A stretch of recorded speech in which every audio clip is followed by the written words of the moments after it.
Salam sejahtera untuk kita semua. Kali ini kita belajar mata pelajaran geografi kelas 10 bab 5 dengan materi dinamika litosfer dan dampaknya terhadap kehidupan. Baik, yang menjadi tujuan dari pembelajaran dari kompetensi dasar ini, diharapkan setelah mempelajari materi kompetensi dasar ini, siswa mampu mendeskripsikan aktivitas dalam pemanfaatan batuan penyusun litosfer. Kemudian siswa mampu mendeskripsikan perkembangan bentuk muka bumi serta pengaruh tektonisme, vulkanisme, dan seisme. Kemudian siswa mampu mengidentifikasi pengaruh tenaga eksogen, proses serta hasil pelapukan dan pengendapan. Kemudian siswa mampu menjelaskan pembentukan tanah, erosi tanah, dan usaha mengurangi erosi tanah. Tujuan yang terakhir adalah siswa mampu membedakan lahan potensial dan kritis. Atas tujuan pembelajaran tersebut akan kita pelajari dalam 6 sesi. Pada sesi yang pertama kali ini kita akan memahami pengantar dari kompetensi dasar dinamika litosfer dan dampaknya terhadap kehidupan ini, sehingga memiliki dasar pemahaman litosfer yang akan kita pelajari, berbagai dinamikanya dan bagaimana dampaknya terhadap kehidupan. Nah, kemudian untuk sesi kedua, kita akan membahas mengenai batuan penyusun litosfer. Kemudian pada sesi yang ketiga, kita akan membahas tektonisme. Sesi keempat akan belajar vulkanisme, dan sesi kelima kita akan membahas seisme. Kemudian pada sesi keenam kita akan membahas tujuan pembelajaran yang ketiga, 4, dan 5, yakni pengaruh tenaga eksogen, kemudian pembentukan tanah, erosi tanah, dan membedakan lahan potensial dan kritis.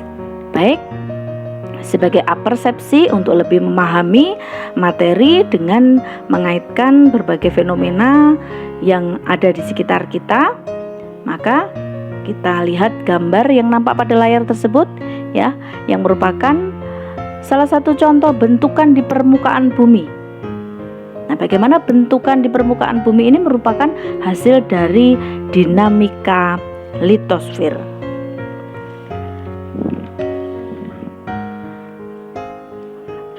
Dinamika litosfer yang terjadi adalah melalui proses geologi.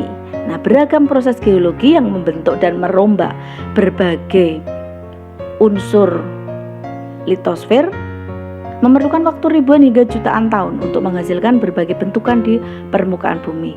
Sebagai contoh, ada gunung, jurang, perbukitan, air terjun, dan berbagai bentukan lainnya.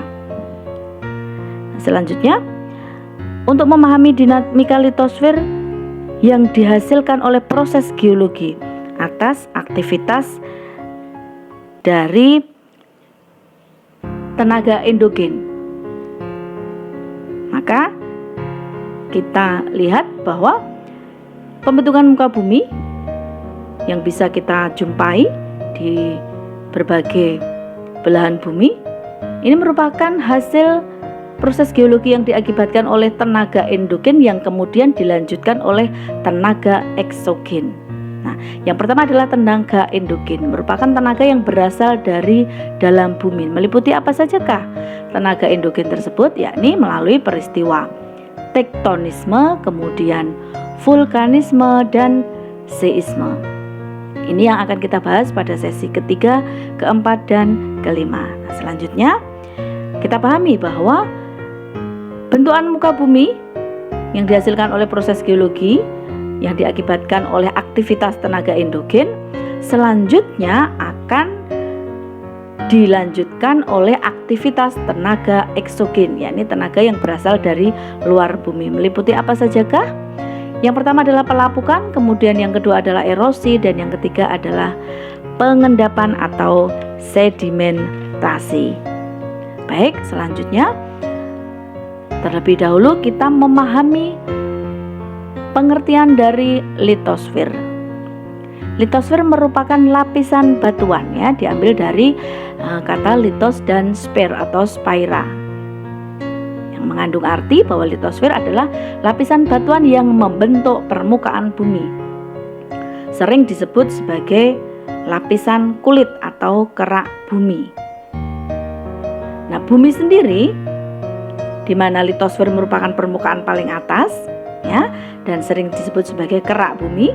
Bumi sendiri terdiri dari beberapa lapisan, di mana masing-masing lapisan memiliki karakteristik masing-masing. Nah, berikut ini adalah struktur lapisan bumi. Kita bisa lihat ya di gambar yang ini ya.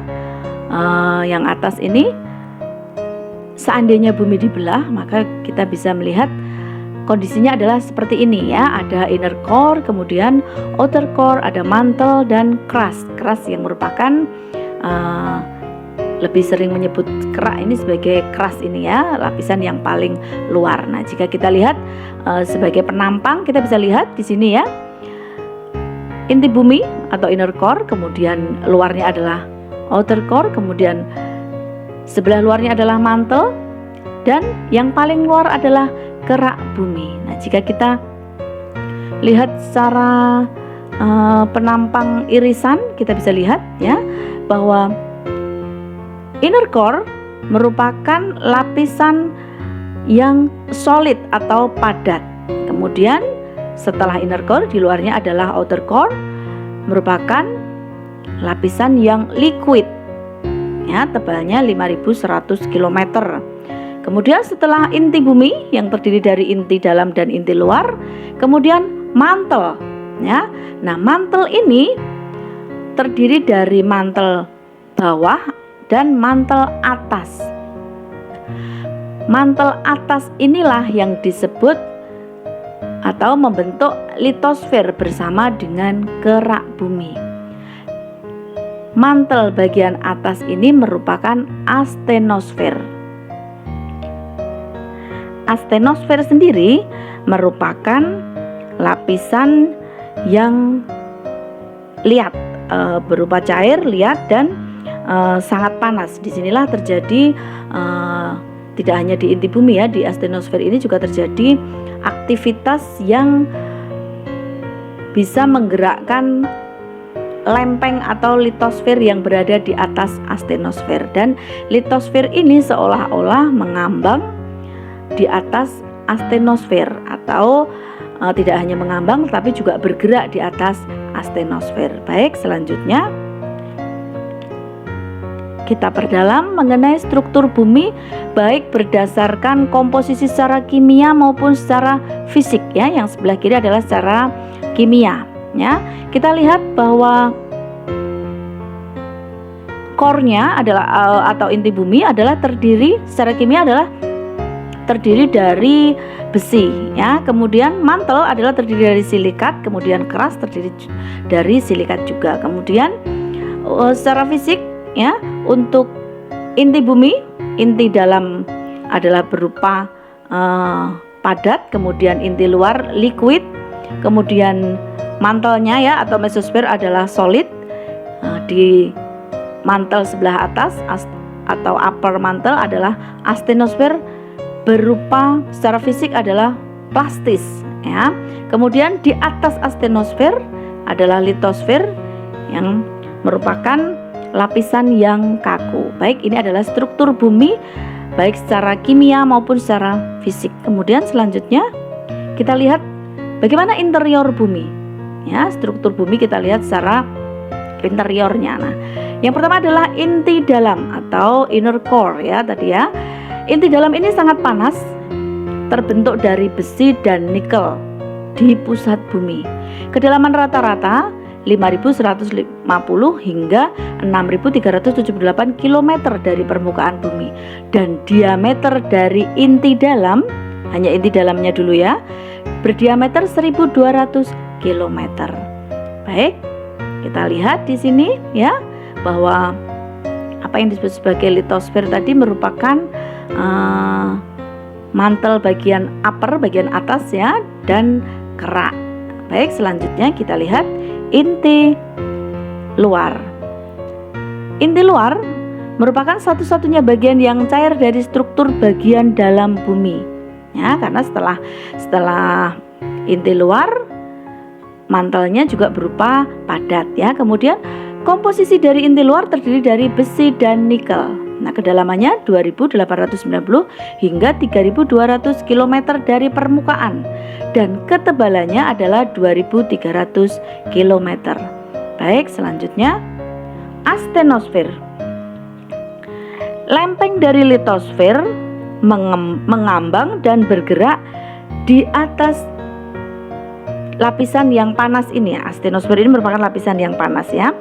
Nah, astenosfer ini bersifat plastis. Kemudian sifatnya agak cair, lunak tapi liat gitu ya. Kemudian berada pada mantel bagian atas dan tepat di bawah litosfer. Baik, selanjutnya litosfer terbentuk dari kerak dan lapisan tipis mantel bagian atas ini ya. Upper mantle dan kerak ini yang merupakan yang disebut sebagai litosfer. Nah, litosfer sendiri atau lebih umumnya orang menyebut sebagai kerak gitu ya, terdiri dari lempeng benua atau kerak benua dan kerak samudra yang bergerak di atas astenosfer secara lambat dan konstan. Konstan di sini maksudnya adalah selalu bergerak. Karena apa? Karena astenosfer selalu beraktivitas atau selalu terjadi reaksi dan tidak pernah diam. Ini yang kemudian menggerakkan litosfer, baik itu lempeng benua maupun lempeng samudra yang ada di atas astenosfer sehingga selalu bergerak atau konstan bergerak. Baik, selanjutnya adalah keraknya ya. Kerak adalah yang paling atas, lapisan bumi yang paling atas yang merupakan bagian dari litosfer. Bersifat keras dan kaku, merupakan lapisan bumi yang paling luar. Nah, untuk di wilayah samudra memiliki rata-rata 5 km, sedangkan di benua adalah 30 km. Dengan demikian, lebih tebal kerak di benua dibandingkan di samudra. Akan tetapi secara densitas lebih berat kerak samudra daripada kerak benua. Nanti akan kita lihat di perbedaan antara kerak benua dan kerak samudra. Baik, selanjutnya berikut ini adalah komposisi litosfer. Mengandung apa saja litosfer ini? Ya. Bahwa unsur penyusun litosfer adalah oksigen, silikat, aluminium, besi, kalsium, natrium, kalium, dan magnesium.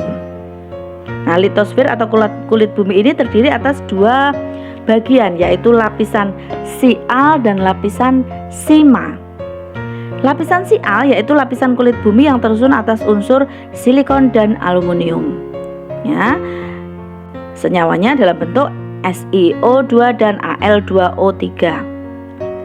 Nah, dalam lapisan ini terdapat antara lain batuan sedimen, granit, andesit, dan jenis-jenis batuan metamorf. Nah, jenis-jenis batuan ini akan kita pelajari pada sesi kedua, yakni mengenai materi batuan sebagai penyusun litosfer. Nah, lapisan sial disebut juga lapisan kerak bumi karena bersifat padat, kaku, dengan ketebalan rata-rata 35 km.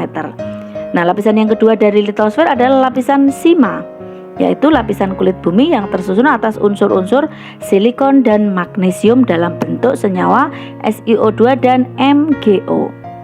Lapisan ini mempunyai berat jenis yang lebih besar daripada lapisan sial karena mengandung mineral, ferromagnesium, dan batuan basal. Nah, lapisan sima bersifat elastis dan memiliki ketebalan rata-rata 65 km. Baik, selanjutnya tadi telah kita singgung sedikit ya, bahwa litosfer terdiri dari kerak benua atau continental crust dan kerak samudra atau oceanic crust. Kita bisa lihat ya, di sini ada oceanic crust atau kerak samudra yang berada di bawah samudra dan kerak benua. Selanjutnya kita lihat, inilah penampang dari litosfer ya. Kita bisa lihat di sini bahwa ada tanda panah dari bawah ini ya, dari astenosfer ini menunjukkan bagaimana litosfer yang berada di atas astenosfer senantiasa bergerak atau konstan yang tadi telah kita singgung ya, dan bergerak mengambang di atas astenosfer, digerakkan oleh aktivitas di dalam astenosfer, reaksi yang terjadi pada astenosfer. Nah, kita bisa lihat di sini ada arus disebut sebagai arus konveksi ya. Kita bisa lihat ini arahnya di yang sebelah kanan ini adalah arah yang berlawanan sehingga menyebabkan terjadinya gerakan litosfer secara menjauh. Nah, ini disebut sebagai zona divergen. Ya, hasil bentukan dari zona divergen ini bisa menghasilkan mid ocean ridge. Oke, selanjutnya yang sebelah kiri kita bisa lihat ya bahwa aktivitas yang diakibatkan oleh astenosfer, kalau tadi yang sebelah kanan adalah saling berlawanan dan menjauh, nah yang sebelah kiri ini adalah saling mendekat ya. Ini arahnya ke kiri ya, berlawanan dengan jarum jam, sedangkan yang sebelah kiri searah dengan jarum jam, sehingga mengakibatkan litosfer yang ada di astenosfer bergerak saling mendekat. Nah, di sini zona di mana bertemunya antara kedua lempeng ini merupakan zona subduksi, di mana yang bertemu adalah oceanic crust dan continental crust. Baik, ini akan kita pelajari pada sesi tektonisme untuk lebih detailnya. Nah, selanjutnya dari sini kita mengenal apa itu kerak samudra, apa itu kerak benua atau continental crust dan oceanic crust. Nah, ini dia perbedaan antara kerak benua dan kerak samudra. Kerak benua komposisi utamanya adalah silikon aluminium atau Sial, sedangkan kerak samudra adalah komposisinya adalah silikon dan magnesium atau disebut juga sebagai lapisan sima. Baik, kerak benua adalah lapisan Sial, sedangkan kerak samudra adalah lapisan sima. Kemudian untuk kerak benua didominasi oleh batuan granit, sedangkan kerak samudra didominasi oleh batuan basal. Baik, selanjutnya kerak benua memiliki massa jenis 2,7 gram per centimeter, sedangkan kerak samudra massa jenisnya adalah 3. Kemudian ketebalan dari kerak benua adalah 20 hingga 70 km, sedangkan kerak samudra 7 hingga 10 km. Nampak di sini bahwa kerak samudra lebih tipis daripada kerak benua, namun massa jenisnya, densitasnya lebih berat kerak samudra daripada kerak benua. Ini yang menyebabkan apabila terjadi tumbukan antara kerak benua dengan kerak samudra, maka salah satu kerak akan melesat ke atas ya, dan salah satu akan menghunjam ke bawah. Sebagaimana yang kita lihat di sini tadi ya. Nah, ini bagaimana kerak samudra akan menghunjam ke bawah. Karena apa? Karena kerak samudra lebih berat dari kerak benua, sehingga kerak benuanya yang melesat ke atas. Ini yang menyebabkan terjadinya zona subduksi yang kemudian berpotensi menimbulkan peristiwa tsunami. Baik, karakter yang terakhir kita bisa lihat ya bahwa kerak benua tidak bisa mengalami subduksi kecuali mengapung di atas lempeng samudra. Jika apabila terjadi tumbukan antara benua dan benua, tidak akan mengalami subduksi ya. Zona subduksi terjadi apabila kerak benua bertemu dengan kerak samudra. Baik, sedangkan kerak samudra dapat mengalami subduksi ke bawah lempeng benua karena kerak samudra memiliki densitas yang lebih berat dibanding kerak benua. Baik, demikian materi sesi pertama. Terima kasih atas perhatiannya. Kita bertemu di sesi selanjutnya.